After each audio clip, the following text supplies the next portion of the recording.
Asia Fati, Yako, franchement, on comprend mieux ton comportement vis-à-vis de Mike. Et surtout, cet épisode a révélé plus ou moins ton personnage un peu plus. Ça nous donne vraiment un aperçu de ce que tu vis, de ta souffrance. Mais femme fâchée là, elle est capable de tout. Mike, fais attention à toi.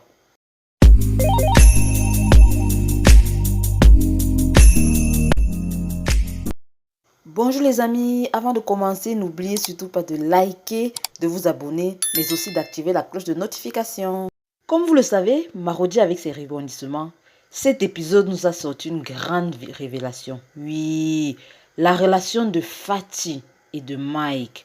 On comprend mieux pourquoi Fatih est remonté comme ça contre Mike. Oui, vous vous rendez compte qu'il y a un avortement dans l'air. Attention, on n'est pas ici pour dire ou pour décider de qui a avorté, qui n'a pas avorté, ou si l'avortement est bon ou pas. Non, ce n'est pas là notre propos. Il s'agit ici de Fatih qui a subi un avortement involontaire. Oui, Mike, tu as fait fort. Mike, c'est pas bon du tout. Et justement, voilà pourquoi Fatih a une rancœur envers lui. Et le secret qu'elle détient par rapport à Mike peut lui être fatal. Donc, Mike est toujours aussi sûr de lui. À mon avis, il devrait faire un peu attention à Fatih. S'il savait que Fatih est au courant de ses manigances vis-à-vis de l'incident de Franck, je crois qu'il se comporterait très différemment vis-à-vis de Fatih. Même s'il est évident que Fatih aime encore Mike.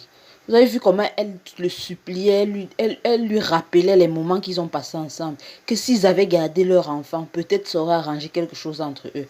Bref, je crois qu'avant d'aller donner ces informations-là à Moussa, Fatih a dit, elle a tenté le dernier coup. Elle a dit, ça ne marchera pas, alors je fais comme ça. Ceci dit, Mike a peut-être un rôle très dégradant, mais il le joue si bien. Oh, le jeu d'acteur de Mike, c'est profond. Et on l'aime bien comme ça. Issa aussi, nous on l'aime bien. Ce garçon a toujours des rôles de combattant, de quelqu'un qui a une certaine façon de raisonner, de penser, genre à la Thomas Sankara. D'ailleurs, aujourd'hui c'était son procès. Et du coup, vous vous souvenez de son supérieur qui lui avait proposé au début qu'il, avec le temps, devait intégrer des services secrets. Eh bien, ça veut dire qu'ils sont bien au courant de la situation de Issa et ils savent ce qui se manigance. Car la proposition qu'il a faite à Issa, franchement, Issa a dit non, moi je ne peux pas. Issa ne veut pas se salir les mains. Mais est-ce que, vu comment s'est passé le procès, est-ce qu'il ne finira pas par changer d'avis? L'avenir nous le dira. Cependant, l'entrée triomphale d'Aminata au tribunal. Ah, même Mike a dit que la petite fille est déjà, hein. Donc, déjà, la gars était sûre d'elle présente. On était sûr qu'elle allait cartonner. Cependant, elle ne s'est pas laissée faire. Même si son père avait l'air surpris au départ et qu'il avait toutes les preuves. Le juge aussi, on n'a vraiment pas laissé le temps à Aminata d'étayer vraiment ses trucs. Elle n'était pas prête. Maître d'abord le savait. Maître d'abord le ressentait. Mais bon, Aminata est en train de faire ses preuves. Avec le temps, elle sera douée. Et c'est sûr que la prochaine fois au tribunal, elle va cartonner. Revenons un peu sur le passage du supérieur de Issa qui lui a fait ses propositions indécentes, selon laquelle il devait inculper Bamba, qui est un ami intime à Issa, afin de pouvoir se libérer, ce que Issa a d'abord déjà refusé et qui est une bonne chose. Mais là, on voit bien comment les choses se font souvent dans cette société, où on incrimine les gens à tort et à travers, et où toi-même tu te retrouves dans une situation, dans un cercle vicieux, parce que tu as commis une faute grave et que tu leur seras toujours redevable. Donc, mes chers amis, parfois, il faut savoir accepter sa situation et souffrir, au lieu de souvent se libérer, mais pour entrer dans une prison qui n'a pas de fin. Je réitère, j'espère que Issa ne verra pas la difficulté et va se laisser aller. Même si je crois que grâce à cette première audience, il a compris qu'on a monté clairement un coup contre lui. Parce que le témoignage de lieutenant Fallon a tout prouvé. Si lui, il le disait avec innocence que le commissaire l'avait appelé dans son bureau pour lui proposer un mauvais marché et que Fallot dit qu'il n'est au courant de rien et qu'il ne s'agit pas de ça, comme ça dans un tribunal, franchement, je crois que Issa a compris qu'il y a quelque chose qui ne tourne pas rond. et que son destin est entre les mains de Dieu. Oh, Moussa, la conversation avec sa maman était franchement loving, loving, je vous assure. C'est rare de voir ça et personnellement, je ne sais pas, après ça dépend, hein, vous me le direz en commentaire. Moi, personnellement, je n'ai jamais vu des mamans, surtout en Afrique, là, parler comme ça avec leur fils. C'est genre, maman, j'aime telle femme. Je sais pas. Après, je ne sais pas, je suis pas un homme, donc je ne sais pas comment les garçons font là. Je ne sais pas s'ils ont souvent des discussions comme ça avec leur maman. Les garçons, là, dites-nous en commentaire si ça se passe comme ça, là, souvent dans vos maisons, là, dans vos familles. Parce que c'était trop mignon, vraiment, que Moussa se confie comme ça à sa mère et que sa mère lui explique que non, tu sais, si Jessica réagit comme ça, en réalité, c'est parce qu'elle t'aime. Et ainsi de suite, il faut avoir la foi, même si déjà elle n'aime pas trop la maman de Jessica. Toujours est-il qu'elle comprend que son fils, franchement, est amoureux de Jessica. Et que Jessica, sûrement, l'est en retour.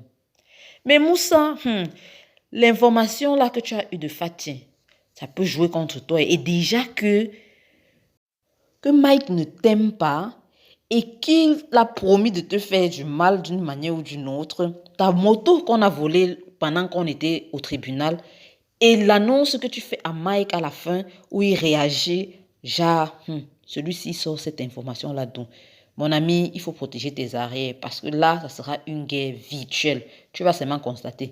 Car il est clair que Mike, c'est un gars qui joue le tout pour le tout. Le gars ne blague pas. Même s'il faut aller prendre des bandits pour venir te taper, non, il va seulement le faire. Même s'il faut aller chercher quelqu'un pour te tirer dessus, il en est capable. Ça, on l'a déjà vu. Paul, le mari de Mélanie, toujours aussi calme et posé, ne serait-il pas au courant du fait que Franck ne soit pas son véritable fils? Mais ça m'étonnerait beaucoup quand même. Parce que vu comment leur rapport était, c'est difficile à comprendre, hein. Toujours est-il qu'on a l'impression que même à lui, Mélanie cache quelque chose.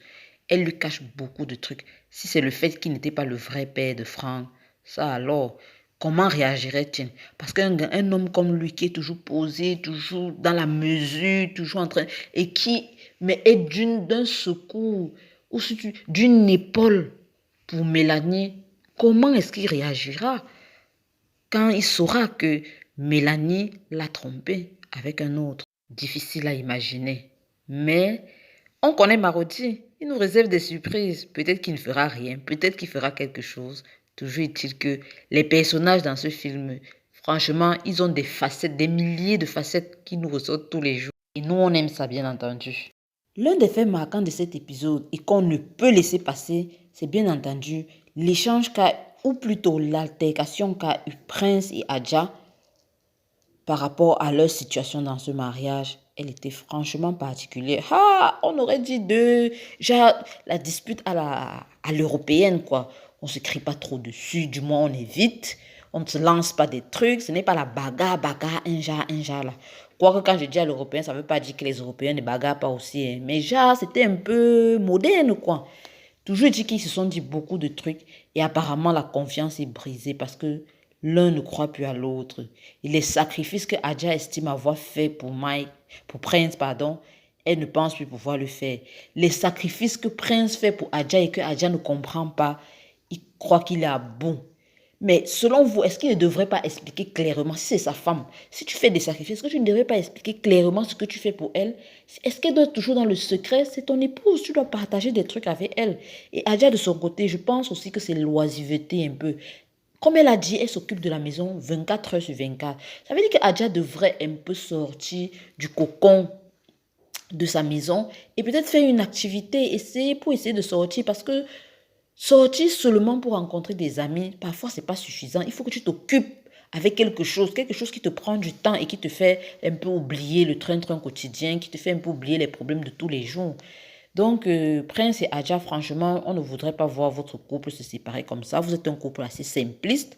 Donc, on apprécierait bien que vous réussissiez à résoudre votre problème ou vos problèmes et que la situation se rend que cette discussion ne va pas pousser Prince à aller dehors, en particulier vers sa secrétaire. Parce que, on vous connaît les hommes là. Tu vas profiter de la pluie comme ça là pour aller chier dans le torrent. Anyway, cet épisode était plein d'émotions. Comme toujours, Marodi nous fait voyager, nous fait sentir mal, nous fait pleurer. Hein? Vous imaginez quand on voit une image de Jessica comme ça, là, en train de se remémorer la mémoire de Frank et sa famille, son papa et sa maman qui reviennent vers elle et qui se mettent dans une prière pour son âme et tout ça, et que tout se passe bien au tribunal. Vous imaginez, Marodi nous fait, oh, qu'est-ce que c'est joli, oh, on a pitié. Pareil, hein, pour la famille de Issa. La maman, Moussa qui arrête sa maman comme ça avec affection, qui est toute désemparée, qui ne sait pas quoi dire ni quoi faire. Franchement, on aura tout vu. Mais ceci dit, restons connectés, car Marodi nous réserve toujours les surprises. J'ai confiance, hein, je suis sûre qu'à l'épisode 12 là, on va nous sortir une clash là qui ne dit pas. Donc, restons connectés et dites-moi ce que vous en pensez en commentaire. Ciao, ciao!